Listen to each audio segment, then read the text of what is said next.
तो ये सर्व समर्पित सेवा संस्थान के तत्वावधान में यह बहुत ही सुंदर, बहुत ही दिव्य और बहुत भव्य आयोजन किया गया है। आरती श्री रामायण कीरति कलित ललित शिवकी गावत ब्रह्मादिक मुनि नारद गावत ब्रह्मादिक मुनि नारद वाल्मीकि विज्ञान विशारद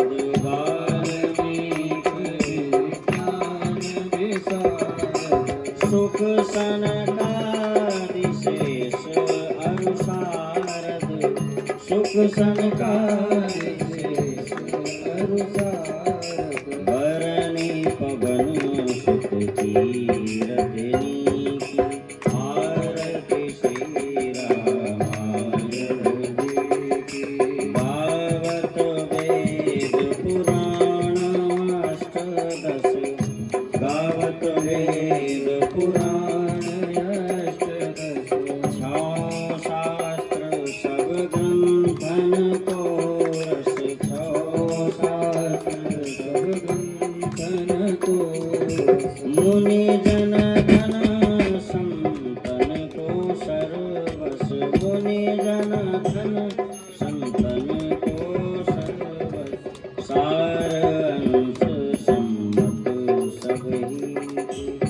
आरती श्री रामायण जी की गावत संतत शंभु भवानी अरुघट संभव मुनि विज्ञानी व्यास आदि कवि बरज बखानी कादव सुंदि गरुण के आरती श्री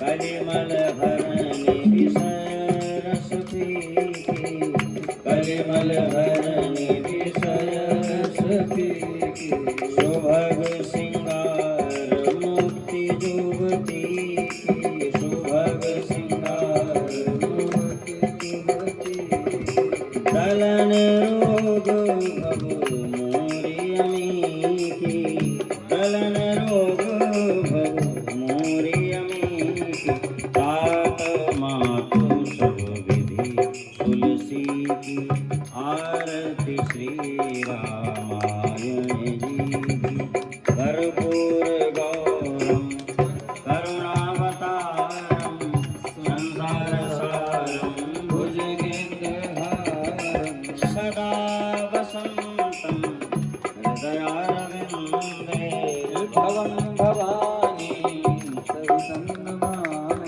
त्वमेव माता च पिता त्वमेव त्वमेव बन्धुश्च सखा त्वमेव विद्या द्रविणं त्वमेव त्वमेव सर्वं मम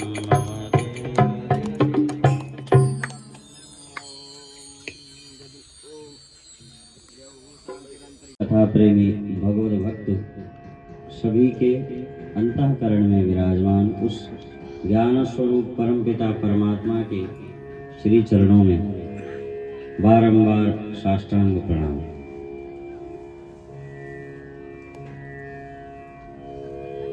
आज त्रिदिवसीय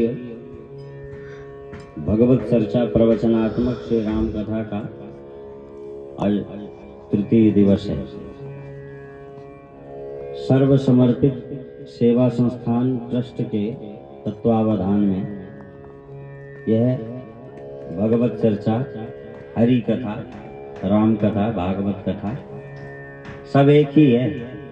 राम कृष्ण दो एक हैं, अंतर नहीं निमेष, ठीक है, सब एक हैं। तो सर्व समर्पित सेवा संस्थान के तत्वावधान में यह त्रिदिवसीय कथा रखी गई, जिसका आज तीसरा दिन है, तृतीय दिवस है, विश्राम दिवस है। विराम तो लगता नहीं, थोड़ी देर का विश्राम होता है कथा में। कथा में विराम नहीं लगता है कभी।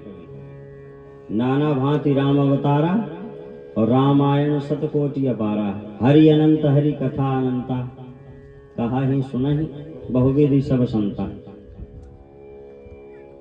तो अभी 3 दिन में तो केवल महिमा का ही वर्णन हो पाता है। 3 दिन में क्या कथा करेगा व्यक्ति? महापुरुष लोग करने वाले तो एक श्लोक में पूरा 7 दिन बिता देते हैं।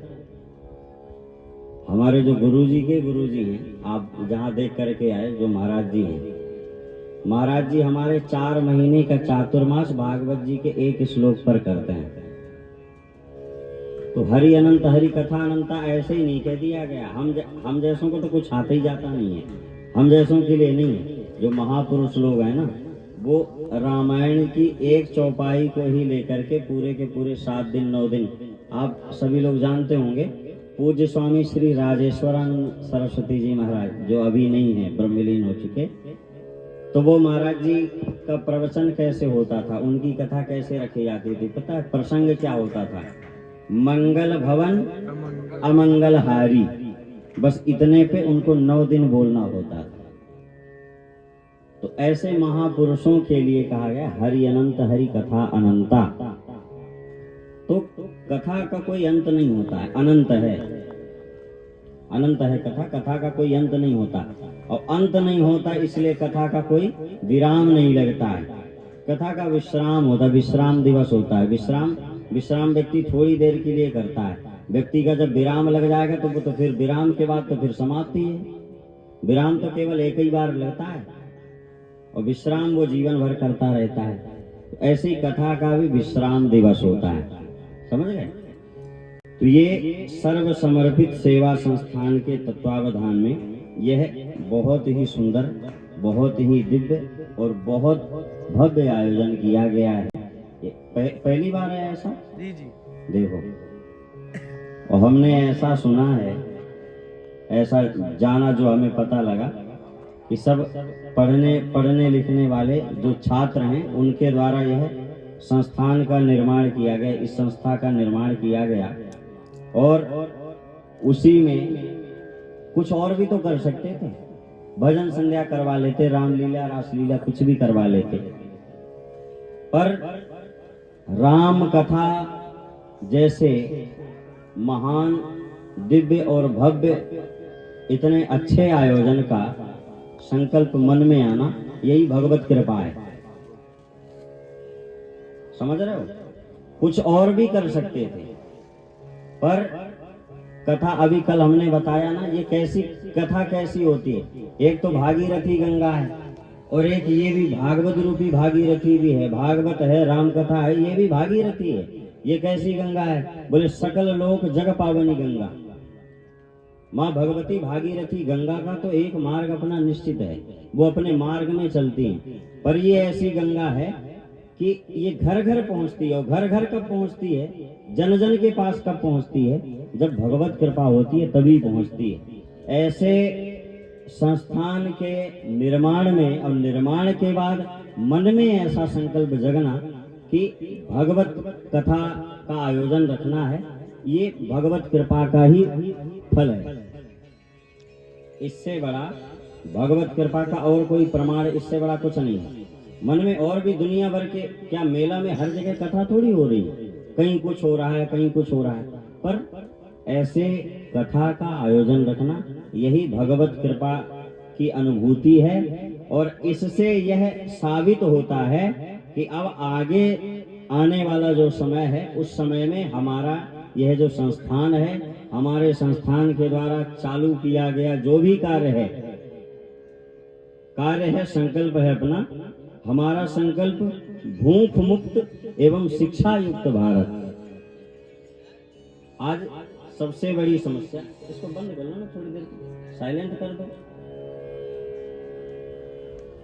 आज सबसे बड़ी समस्या एक तो भूख की है, अन्न की। जाने कितने लोग भूखे पड़े रहते हैं।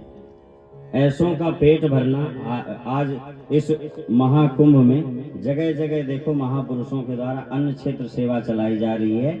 और लोग, ऐसा नहीं है, यदि कोई भूखा नहीं हो तो बताओ अन्न क्षेत्र वाले अपना भगोना लिए बैठे ही रहेंगे, उनका कोई खाएगा ही नहीं, कोई लेगा ही नहीं।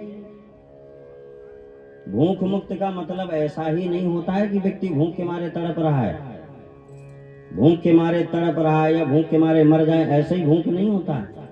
मार्ग में चलता हुआ व्यक्ति भी, उसको भी भूख लग सकती है। यदि मार्ग में देखता है कि अन्न क्षेत्र सेवा सर्व समर्पित सेवा संस्थान के द्वारा चलाई जा रही है और वो प्रसाद लेता है, तो आपको यह समझना चाहिए कि वह कहीं न कहीं उसके अंदर भूख है, भुभुक्षु है, वो भूखा है, इसलिए ले रहा है।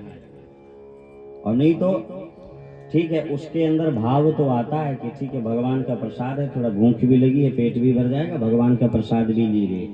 और जिनको भूख नहीं होती है ना, तो आप कहते रह जाओगे भैया प्रसाद ले लो, प्रसाद बट रहा है, तो वो ऐसी प्रणाम करके चल देते हैं। वो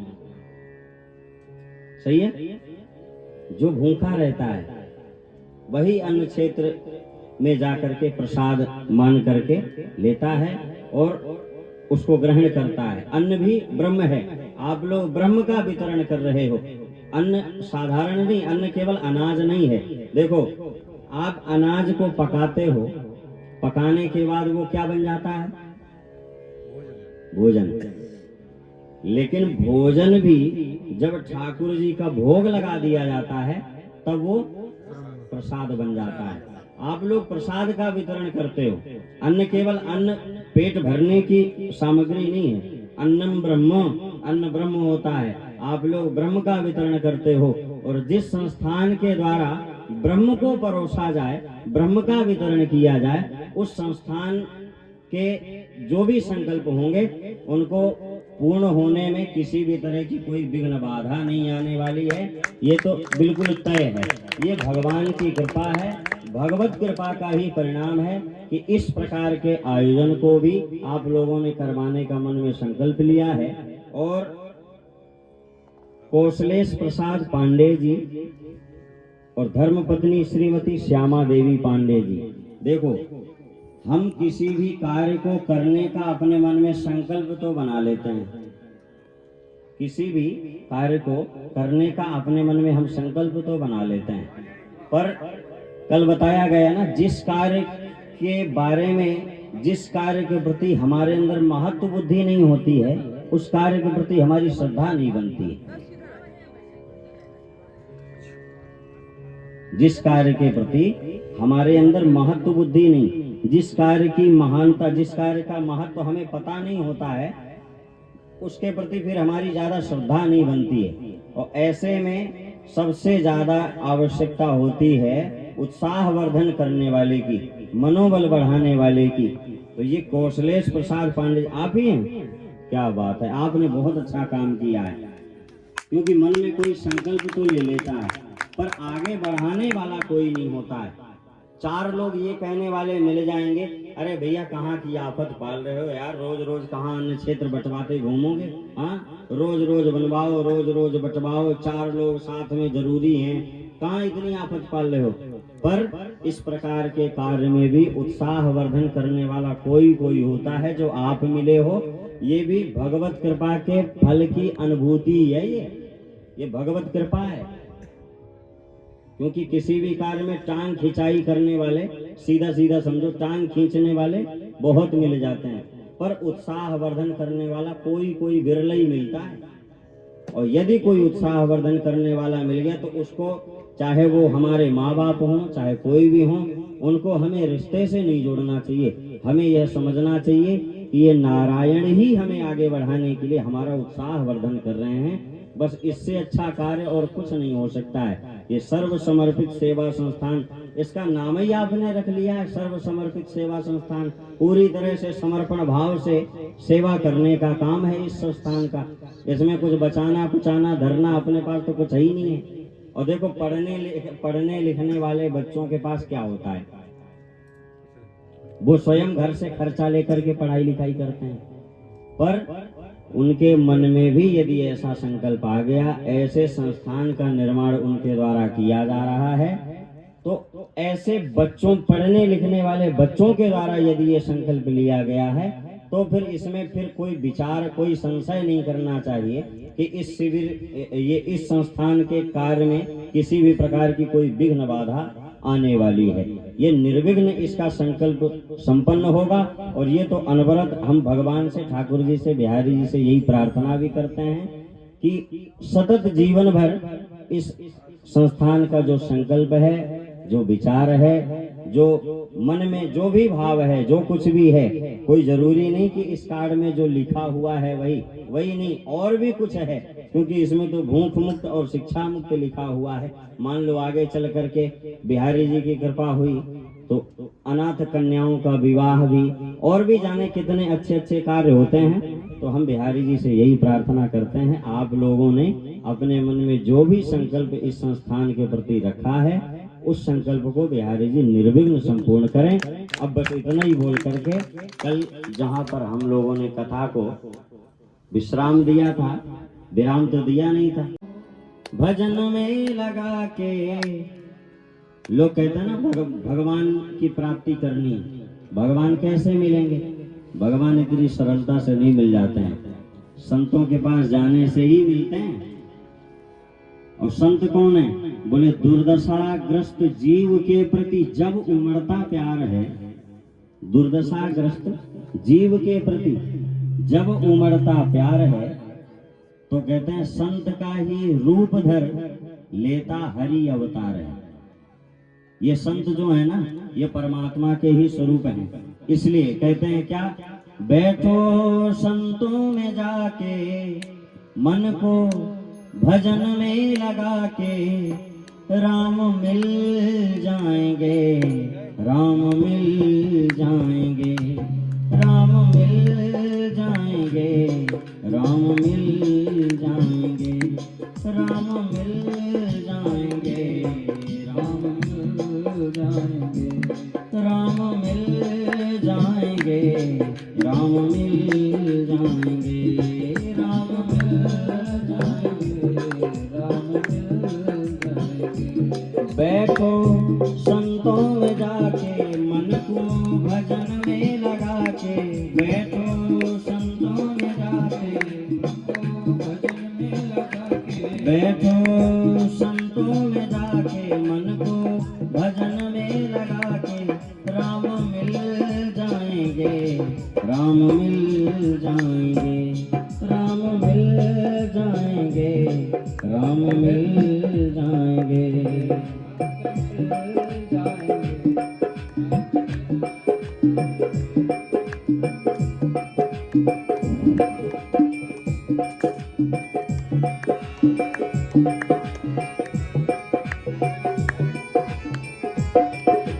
कोई रिझाता गा गा करके, कोई रिझाता भज के, कोई रिझाता गा गा करके, कोई रिझाता भज के, कोई रिझाता गा गा करके, कोई रिझाता भज के, कोई रिझाता गा गा करके, कोई रिझाता भज के, कोई काशी मथुरा जाता दर्श करे कोई ब्रज के, कोई काशी मथुरा जाता दर्श करे ब्रज के, सच्ची लगन लगा के सद्गुरु मन में बिठा के, सच्ची लगन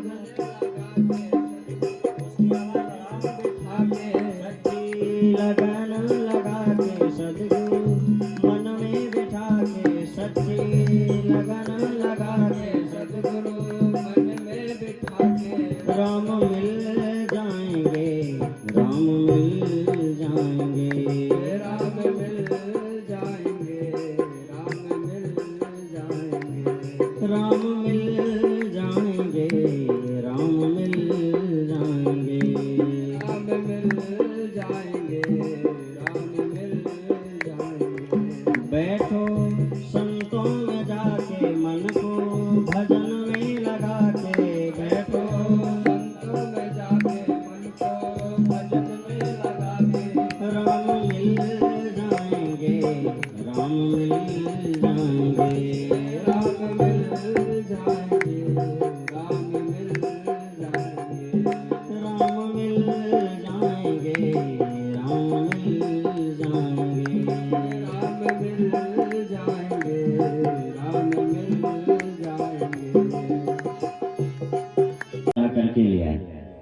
कथा शुरू हुई, अभी कथा प्रारंभ नहीं हुई। कथा की जैसे अभी हम लोग 3 दिन में महिमा का ही वर्णन करते चले आ रहे हैं, बस ऐसे ही महात्म का वर्णन हो रहा था। सनकादिकों ने प्रारंभ किया, सदा सेव्या श्रीमद् भागवती कथा यस्या श्रवण मात्रेण हरिश्चित्तम समाश्रयेत, जिसके श्रवण से अपना मन जो है वो हरि के चरणों में लग जाता है। ऐसी भागवत रूपी अमृत का सदा सर्वदा सेवन करना चाहिए। सदा सेव्या सेवन क्यों करें? ये कोई खाने पीने की चीज है? बोले बिल्कुल खाने पीने की चीज है। कैसे?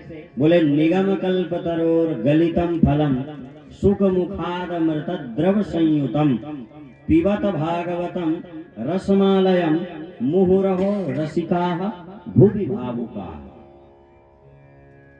बोले ये कोई खाने पीने की चीज है? कहते हैं हाँ बिल्कुल है, फल है। कैसा फल है? अरे बोले निगम कल्पतरोर गलितम फलम। निगम माने जानते हो? नहीं जानते। आगम जानते हो? नहीं जानते। निगम माने होता है वेद, और आगम माने पुराण। आगम माने पुराण और निगम माने वेद। बोले निगम कल्प तरोर गलितम फलम। निगम माने वेद रूपी कल्प वृक्ष का पका हुआ यह फल है। पका हुआ कैसे? कितना पका हुआ? बोले गलितम फलम, पक करके जो गल जाता है ना, ऐसा फल है। क्या? यह श्रीमद् भागवत महापुराण। निगम कल्प तरोर गलितम फलम सुख मुखाद अमृत द्रव संयुतम। बोले भैया ये पान करने में बड़ा मीठा है, बहुत मधुर है, बहुत मीठा है। कैसे मीठा है? बोले सुख मुखाद अमृत द्रव संयुतम। आपने देखा होगा, ये सब लोग जानते हैं कि कोई अमरूद का पेड़ हो और अमरूद मीठा ना हो। कोई अमरूद होता है ना जो ज्यादा कोई खास नहीं होता है, खाने में अच्छा नहीं लगता है, पर उस अमरूद के वृक्ष में भी लगे हुए किसी एक फल को यदि तोते ने थोड़ा सा चख लिया हो तो वो मीठा हो जाता है कि नहीं होता है? हो जाता है ना मीठा। तोते के मुख से कटा हुआ फल अत्यधिक मीठा हो जाता है। तो बोले वेद रूपी कल्प वृक्ष का पका हुआ फल यह श्रीमद् भागवत महापुराण। कितना पका हुआ? बोले गलितम फलम, पक करके गल चुका है। और गलने के बाद क्या हुआ? बोले सुख मुखाद अमृत द्रव संयुतम। सुखदेव रूपी तोते के द्वारा इसको जूठा किया गया है। सुखदेव रूपी तोते के द्वारा। सुखदेव जी महाराज का स्वरूप क्या है? तोते का स्वरूप है। अभी बताते हैं सुखदेव जी का तोते का स्वरूप कैसे है। बोले सुखदेव रूपी तोते के द्वारा जिस फल को चखा गया है, यह ऐसा श्रीमद् भागवत महापुराण अत्यंत मीठा है। इसका पान करो। बोले कितनी बार पान करें? 1 गिलास पान कर लें। क्यों? बोले ये तो रस स्वरूप है। इसमें छिलके गुठली का, ये तो गल चुका है ना, तो छिलका गुठली का कोई बवाल नहीं है इसमें। ये फल जो है ये रस स्वरूप है, इसको पान करो। बोले इसका रस कितना पिए? 1-2 गिलास पी लें? बोले नहीं, ऐसे अंजलि बनाओ और मुंह रहो, बार बार पान करते चले जाओ। तो कब तक पान करें? कोई संतुष्टि? बोले इसमें ये ऐसा फल है कि इसके पान करने में तृप्ति नहीं होती है, इसलिए इसको पुराण कहते हैं। पुराण अर्थात पुराना होते हुए भी जो हमेशा नए की तरह दिखाई पड़ता है। नए की तरह आप कभी भी, अभी हम जो कथा सुना रहे हैं, अब आप महाराज के शिष्य हैं देवकीनंदन ठाकुर जी महाराज जी के, तो ऐसा तो है नहीं कि आपने पहले कथा सुनी नहीं, बहुत कथा सुने। आप ही नहीं, जितने लोग भी हैं, कथाएं वही हैं जो हम कथा सुना रहे हैं। ये सब कथाएं हमेशा होती हैं। जहां जहां भागवत की कथा होगी वहां ये सब कथाएं होती हैं। पर बताओ कभी तृप्ति होती है क्या? कि नहीं अब तो बस हो गया, अब खूब सुन चुके, अब क्या सुनना है? ऐसा कभी मन में आता है क्या? क्यों नहीं आता है? क्योंकि ये पुराण है। पुराण का अर्थात पुरातन होते हुए भी जो हमेशा नए की तरह रहता है, नए की तरह प्रतीत होता है, जिसको श्रवण करने से नई अनुभूति मिलती है। ऐसा लगता है अरे इस कथा को तो हमने इससे पहले कभी सुना ही नहीं था। सुनी हुई कथा को भी सुनने के बाद ऐसा लगता है कि अच्छा ये कथा चल रही है, ये ऐसा लगता है कि मानो कोई नई कथा हमें सुनने को मिल रही है, इसलिए यह पुराण है। और ऐसा पुराण रस स्वरूप है। कैसे पान करो? बोले मुंह रहो, बार बार पान करते चले जाओ। इसके पान करने से तृप्ति नहीं होती, इसका कोई अंत नहीं होता है। कभी मन में विराम नहीं लगता है कि नहीं अब तो बस हो गया, अब खूब पान कर लिया है। बोले ठीक है पान करें, पर महाराज ये तो बता दो कि इसको पान करने का अधिकारी कौन है, क्योंकि पात्रता भी आवश्यक है, जरूरी है। यदि आप एक आटा चालने वाली छन्नी में ऊपर से दूध दुहो, आप गाय का दूध दुहो और नीचे छन्नी लगा लो, तो वो छन्नी दूध रखने का पात्र है क्या? नहीं है। छन्नी में पात्रता होनी चाहिए ना, और छन्नी में पात्रता नहीं है, वो आटा चालने की सामग्री है ना, तो उसमें दूध कभी रुकेगा क्या? नहीं रुकेगा। इसलिए अच्छे पात्र की भी आवश्यकता होती है। तो बोले इसको पान करने का पात्र कौन है, अधिकारी कौन है? बोले रसिका भावुका भुवि, इस संसार में रहने वाले जो रसिक जन हैं, भावुक जन हैं। रसिक जन कैसे? बोले किस बात के रसिक?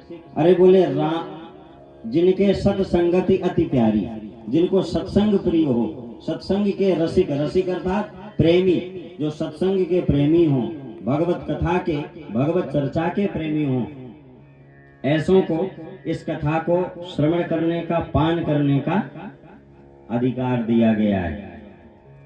गोस्वामी तुलसीदास जी महाराज भी गाते हैं, राम कथा के तेई अधिकारी जिनके सत्संगति अति प्यारी, जिनको सत्संग प्रिय होगा वही आकर के कथा में बैठेंगे और वही कथा सुनेंगे। और हमें ये समझना चाहिए कि वो अपने आप नहीं आए हैं, वो कहीं ना कहीं राम कथा के अधिकारी हैं। क्योंकि रोड में चलने वाले जाने कितने लोग रहते हैं, जरूरी है कि सब लोग आकर के बैठ जाएं? उनमें कोई बिरला ही आकर के बैठता है, तो उसको कहीं ना कहीं सत्संग प्रिय है, और सत्संग प्रिय है इसीलिए वो आकर के बैठा है। और आकर के बैठा है तो हमें ये मानना चाहिए वो राम कथा का अधिकारी है। ऐसे ही अधिकारी को इस वेद रूपी कल्प वृक्ष के पके हुए फल को पान करने का अधिकार भगवान नारायण के द्वारा, वेदव्यास भगवान के द्वारा दिया गया है। वेदव्यास जी भी भगवान श्री कृष्ण के ही स्वरूप हैं, तो वेदव्यास भगवान के द्वारा इस कथा को पान करने का अधिकार रसिक जनों को ही, भावुक जनों को ही दिया गया है। तो सनकादिक भागवत की महिमा का वर्णन कर ही रहे थे कि उसी समय जो भक्ति मैया बड़ी दुखी थी। भक्ति मैया क्यों दुखी थी? अब सभी लोग तो कल आए नहीं थे, अब यही है जो आता है वही पाता है। कल सब लोग आए नहीं तो आप लोगों को पता नहीं लगा कि भक्ति मैया कहाँ दुखी थी और क्यों दुखी थी। भक्ति मैया के दोनों पुत्र ज्ञान और वैराग्य वृद्धावस्था में पड़े थे, उनको लेकर के भक्ति मैया बड़ी दुखी थी। तो उन्हीं के निमित्त भागवत कथा का सप्ताह ज्ञान यज्ञ का आयोजन हरिद्वार में गंगा तट पर किया गया। और अभी कथा प्रारंभ भी नहीं हुई, केवल कथा की महिमा का वर्णन किया जा रहा है। बस उतने में ही भक्ति मैया स्वयं अपने सहित अपने दोनों पुत्र ज्ञान और वैराग्य को साथ में लेकर के प्रकट हो गई। ताता थैया करती हुई, नृत्य करती हुई कीर्तन कर रही हैं, श्री कृष्ण गोविंद हरे मुरारे नाथेति नामानि मुहुर बदंती। मुहुर माने बार बार, नाथ इति नामानि मुहुर बदंती। तीनों लोग कौन कौन? भक्ति ज्ञान और वैराग्य, ये तीनों लोग नाथ इति नामानि, हे नाथ नारायण वासुदेव, इस नाम को बार बार बोल रहे हैं, मुहुर बदंती। भक्ति ज्ञान और वैराग्य तीनों श्री कृष्ण गोविंद हरे मुरारे हे नाथ नारायण वासुदेव, इस कीर्तन को करते हुए तीन के तीनों वहां पर प्रकट होते हैं। अब भक्ति मैया ने सनकादिकों से पूछा कि महाराज हमारे लिए कहीं उचित बैठने का कोई स्थान बताइए, आसन बताइए। तो सनकादिकों के द्वारा भक्ति मैया को स्थान दिया गया। क्या? बोले आप भक्तों के अंदर बैठ करके, भक्तों के हृदय में बैठ करके, भक्तों के मन में बैठ करके, भक्तों के अंदर जो भगवान के प्रति भक्ति है उस भक्ति के प्रवाह को आप बढ़ाओ। और ज्ञान को स्थान दिया कि आप भक्तों के अंदर, केवल देखो भक्ति से ही काम नहीं चलता है। लोग कह देते हैं ना, नहीं नहीं हम तो भगवान का नाम ले रहे, ठीक है, भाव कुभाव अनख आलसहु नाम जपत मंगल दिश दसहु, ठीक है, किसी भी तरह से भगवान का नाम लेना, भक्ति करना ठीक है, पर भक्ति, यदि आपकी भक्ति सच्ची है तो आपको कहीं ना कहीं भगवान के स्वरूप का, अपने स्वरूप का ज्ञान होगा। कोई माँ ऐसी है क्या कि अपने बच्चों को छोड़ करके अकेली इधर उधर आनंद लेती घूमे? अपने बच्चों की चिंता जिसको ना हो, केवल भक्ति का ही आश्रय। भक्ति तभी आपकी पुष्ट होती है जब साथ में ज्ञान और वैराग्य भी दोनों उसके पुत्र युवा रहते हैं साथ में। भक्ति आपकी यदि सच्ची नहीं है तो आपको अपने स्वरूप का बोध नहीं होगा। देखो ये एक क्रम है, आप कुछ भी नहीं जानते हो पर आप सच्ची भक्ति करते हो भगवान की। यदि आपकी भक्ति सच्ची है तो आपको कुछ समय के बाद कहीं न कहीं अपने स्वरूप का ज्ञान होगा, परमात्मा के स्वरूप का ज्ञान होगा, और ज्ञान के बाद फिर आपको संसार से वैराग्य होने लग जाएगा। और वैराग्य तक आप तभी पहुंचोगे जब आपकी भक्ति सच्ची होगी। यदि आपकी भक्ति सच्ची नहीं है, आपको संसार से वैराग्य, आपको संसार में नाशवान कुछ नहीं लगता है, आपको यह समझ में नहीं आता है कि यह संसार नाशवान है, और केवल समझ में ही नहीं, वो वैराग्य का भाव भी अपने आप जगने लगता है। अच्छे अच्छे जाने अरबपतियों को हमने देखा है कि ऐसा वैराग्य होता है कि महाराज हम लोगों को बड़ा आश्चर्य होता है कि इनके मन में ऐसा वैराग्य कैसे आ गया। क्यों? हम लोग छोटे से, जब से हमें ढंग से कपड़ा पहनना नहीं आता था, तब से साधुओं महात्माओं के बीच में पले बढ़े। जन्म तो हमारा हमारे घर में हुआ है, पर हम लोगों का पालन पोषण महात्माओं के बीच में हुआ। आज भी ऐसा वैराग्य हम लोगों के अंदर नहीं है। सच्ची बात बताएं, हमारे अंदर ऐसा वैराग्य नहीं है।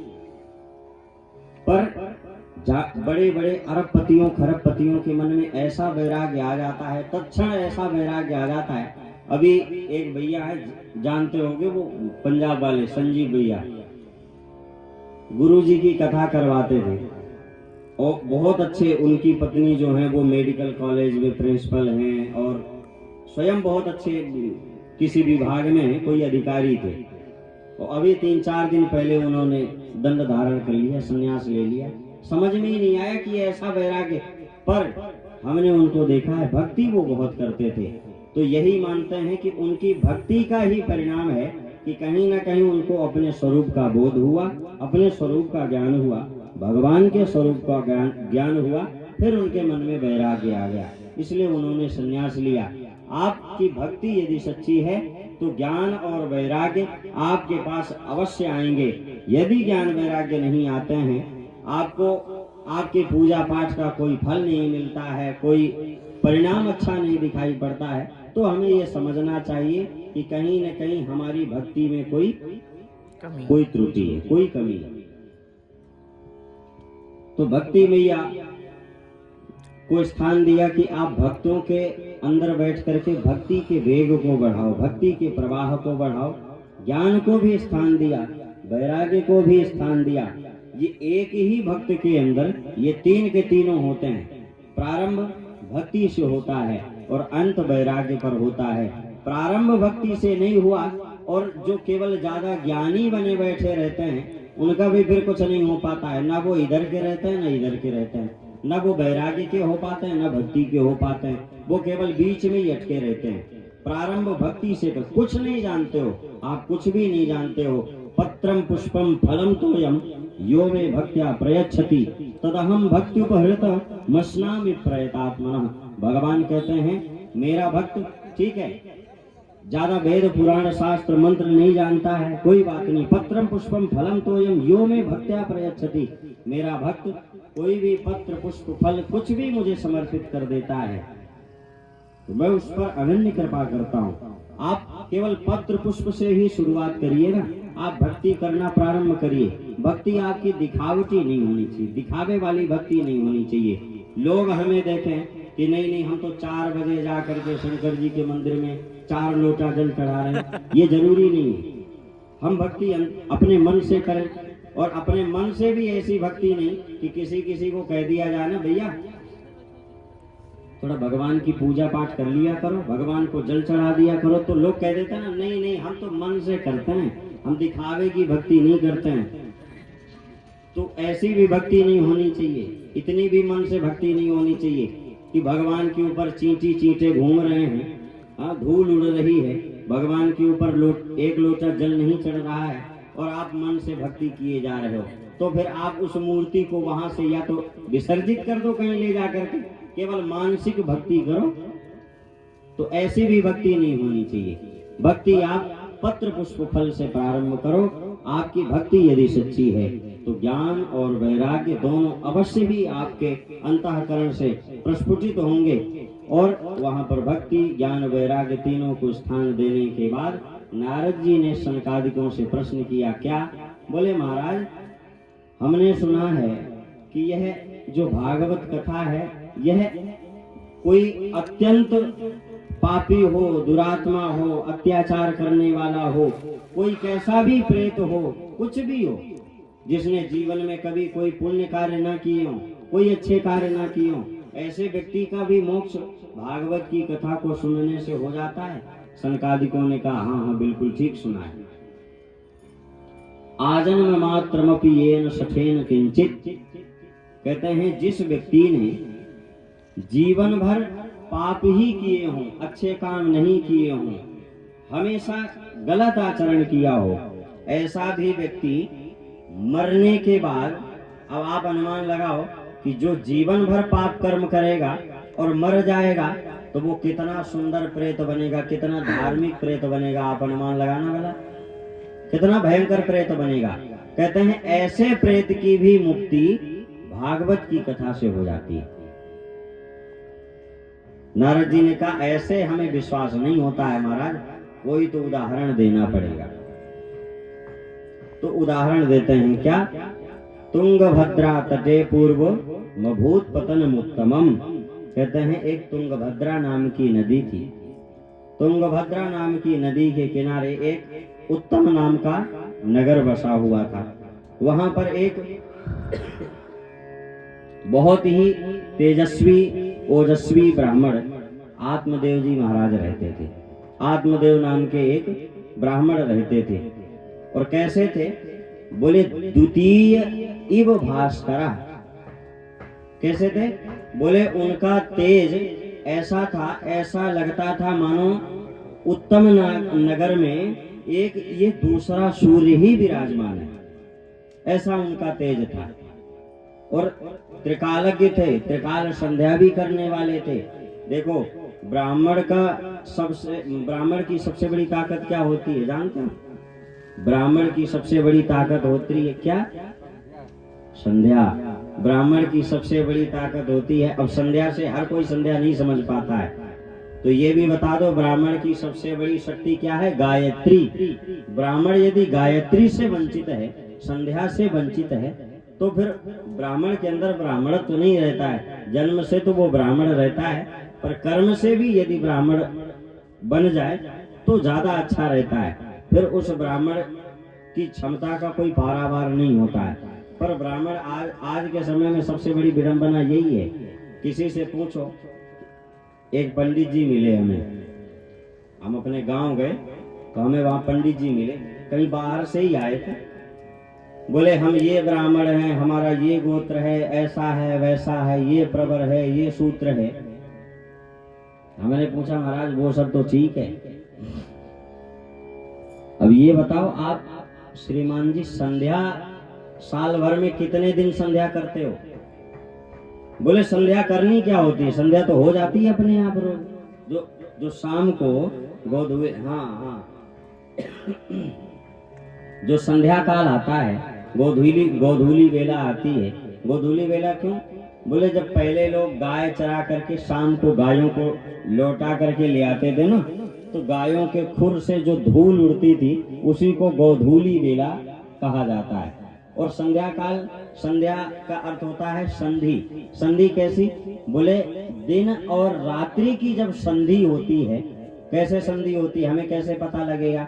बोले संध्या काल जब शाम को सूर्य अस्त होने की दिशा में होते हैं और उस समय जब सूर्य में अस्त होते समय लालिमा छा जाती है, जब सूर्य लाल पड़ जाते हैं, उस काल को संध्या काल कहा जाता है। हमने पूछा श्रीमान जी आप ये बताओ, ब्राह्मण हो सब कुछ ठीक है, आप पूज्य भी हो वो भी सब कुछ ठीक है, पर ये बताओ साल भर में संध्या कितने दिन करते हो? बोले संध्या करनी क्या होती है, वो तो संध्या अपने आप हो जाती है। तो ऐसे ऐसे ब्राह्मण भी होते हैं कि संध्या का नाम ही नहीं जानते कि संध्या होती क्या है। गायत्री की जो उपासना संध्या काल में की जाती है उसी का नाम संध्या है। संध्या काल में गायत्री की उपासना जो की जाती है बस उसी को संध्या कहा जाता है।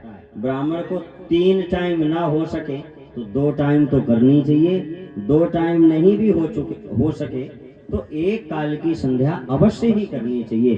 प्रातः काल की संध्या अवश्य करनी चाहिए। बिना संध्या किए 1 बूंद जल भी नहीं ग्रहण करना चाहिए ब्राह्मण को। बोले ये आत्मदेव जी महाराज त्रिकालज्ञ थे, त्रिकाल संध्या करने वाले थे। और कैसे थे? बोले द्वितीय इव भास्कर, दूसरे सूर्य के समान इनके ज्ञान का तेज था, इनका अपना स्वयं का तेज था। ये सब सर्व संपन्न थे, धन वैभव खूब था इनके, सब कुछ था, पर ये अपने धर्म का पालन करते हुए जीवन व्यतीत कर रहे थे, भिक्षाटन करते थे। ब्राह्मण का धर्म भीख मांगना नहीं होता है। लोग कहते हैं ना ब्राह्मण का तो काम ही है महाराज भीख मांगना। भीख और भिक्षा में अंतर होता है। ब्राह्मण का धर्म है भिक्षा मांगना। भिक्षा मांगना, भिक्षा 5 घर की होती है, 5वें से जैसे ही 6ठे घर में वो पहुंचता है उसका नाम हो जाता है क्या?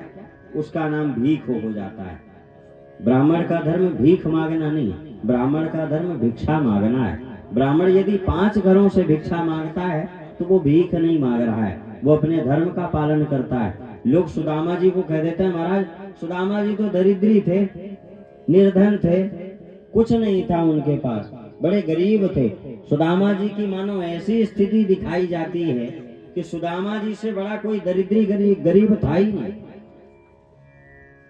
पर ये झूठ है।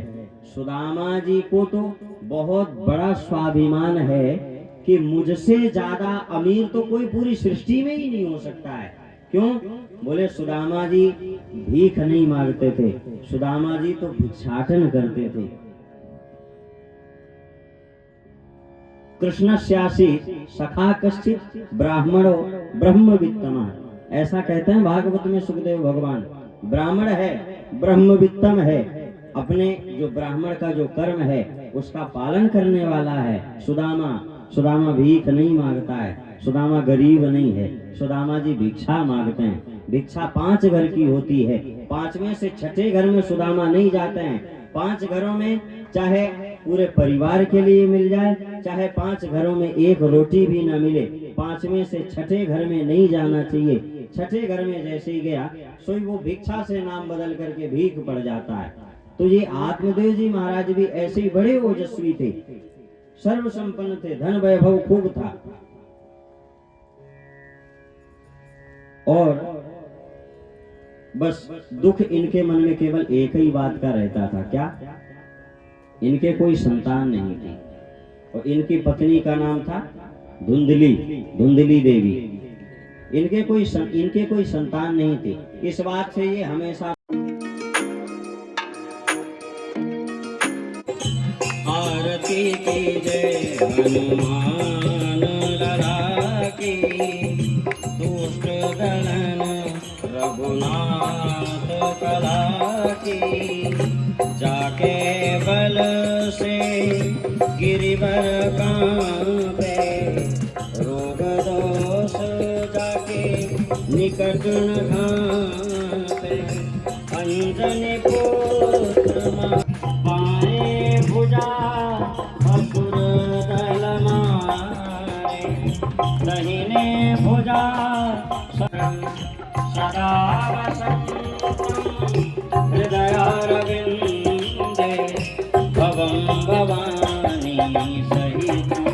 नमामि त्वमेव माता च पिता त्वमेव बन्धु त्वमेव वेदा द्रव्यं त्वमेव सर्वं मम देव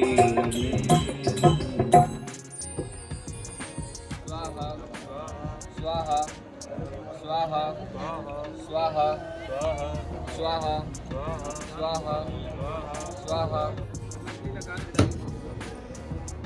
लगाए तो समय सब कुछ स्वाहा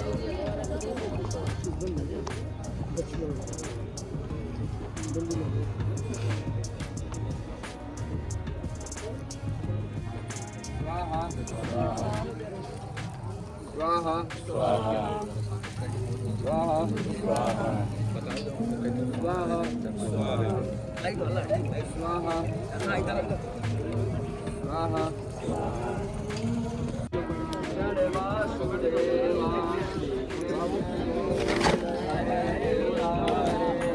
नाथ नारायण वासुदेव हे नाथ नारायण वासुदेवा हे नाथ नारायण वासुदेवा हे नाथ नारायण वासुदेवा हे नाथ नारायण वासुदेवा श्री कृष्ण गोविंद हरे मुरारी हे नाथ नारायण। आसन के नीचे पर छोड़ दीजिए और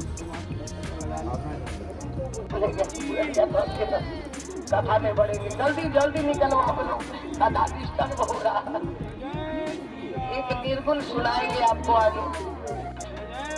आइए उस मेन प्रसंग पर हम लोग चले। थोड़ा एक बार कीर्तन कर लो आप। मन फट गया था ना। श्री राम जय राम